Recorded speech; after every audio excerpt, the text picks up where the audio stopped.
ఆంధ్రప్రదేశ్లో సార్వత్రిక ఎన్నికల పోలింగ్ ముగిసిన సంగతి తెలిసిందే.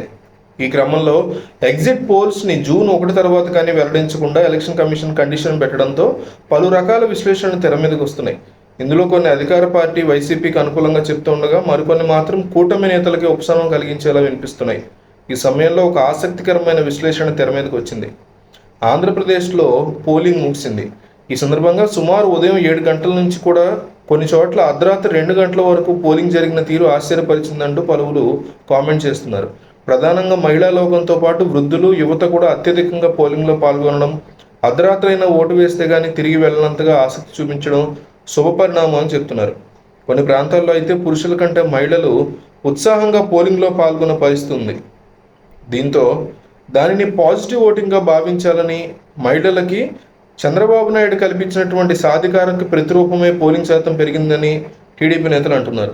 ప్రధానంగా ఆయన అప్పట్లో అధికారంలో ఉన్నప్పుడు చేసినటువంటి అంశాలన్నీ ఆయన కలిసి వచ్చాయని చెప్తున్నారు. మరోపక్క వైసీపీ కూడా ఇది మాకే అనుకూలం అని చెప్తుంది. అంటే అమ్మఒడి, ఆసరా, ఇళ్ల పట్టాలు, చేయూత లాంటివి మహిళలకి అందించారని వాళ్ళు అంటున్నారు. మహిళలకి ఆర్థిక స్వావలంబన చేకూర్చడం కోసం జగన్ కృషి చేశారని వారు అంటున్నారు. ఎస్సీ, ఎస్టీ, బీసీ మైనార్టీలు వైఎస్ జగన్ని మరోసారి సీఎంగా చూడాలనుకుంటున్నట్లు వైసీపీ నేతలు చెప్తున్నారు. ఈ మేరకు పలు విశ్లేషణలు తెర మీదకి వస్తున్నాయి. క్లాస్ వార్ సౌండ్ కూడా జగన్ కలిసి వస్తుందని చెప్తున్నారు. మరోపక్క 2019లో 79% పోలింగ్ నమోదైందని, ఆనాడు అదంతా ప్రభుత్వ వ్యతిరేకత ప్రభావం అని, ఇప్పుడు కూడా సుమారు 82% వరకు పోలింగ్ నమోదైందని, ఇది కూడా ప్రభుత్వ వ్యతిరేకంగానే పరిగణలో తీసుకోవాలి. ఫలితంగా ఈ ఎన్నికల్లో కూటమి గెలుపు తథ్యమని ఆ పార్టీ నేతలు చెప్తున్నారు. ఓటరు ఈ స్థాయిలో పోటెత్తడం ప్రభుత్వ వ్యతిరేకతకి చిహ్నమని విశ్లేషిస్తున్నారు. ఇలా ఎవరి స్థాయిలో, ఎవరి వెర్షన్లో వారు తమ విశ్లేషణ వినిపిస్తున్న పరిస్థితి. ఇది ఆత్మవంచన, అసలు సిసలు నమ్మకంతో కూడిన మాటలు అనేది తెలియాలంటే జూన్ 1న వచ్చే ఎగ్జిట్ పోల్స్ వరకు అయినా ఆగాలి, లేదంటే జూన్ 4న వచ్చే అసలైన ఫలితాల వరకు ఆగాలి. ఈ సమయంలో ఒక ఆసక్తికరమైన విశ్లేషణ రాజకీయ వర్గాల్లో చర్చనీయాంశం అయింది. ఇందులో భాగంగా ఈ ఎన్నికల్లో ప్రధానంగా 2 జిల్లాల్లో ఏ పార్టీకి ఎన్ని సీట్లు వస్తాయనే దాని మీద గెలుపోవడంలో ఆధారపడి ఉంటాయని చర్చ ఉంది.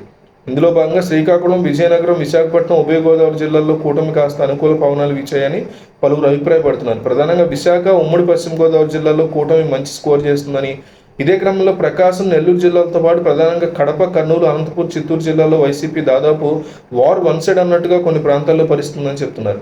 కొన్ని కీలక నియోజకవర్గాల్లో ఇంతకాలం అక్కడ బలంగా ఉన్న పార్టీలకి, అభ్యర్థులకి సైతం షాకులు తప్పకపోవచ్చు అనే కామెంట్లు వినిపిస్తున్నాయి. ఈ సమయంలో 2 నియోజకవర్గ ఓటర్ల నాడి ఇప్పుడు కీ రోల్ పోషించబోతోంది.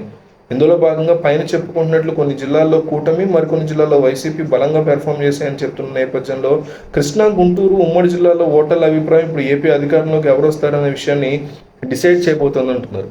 సో మీరు డిసైడ్ చేయండి, వాళ్ళు కాదు. ఏపీకి సీఎం ఎవరు కాబోతున్నారు? చంద్రబాబు ఈ సీఎం, జగన్ ఈ సీఎం అని కామెంట్ చేయండి.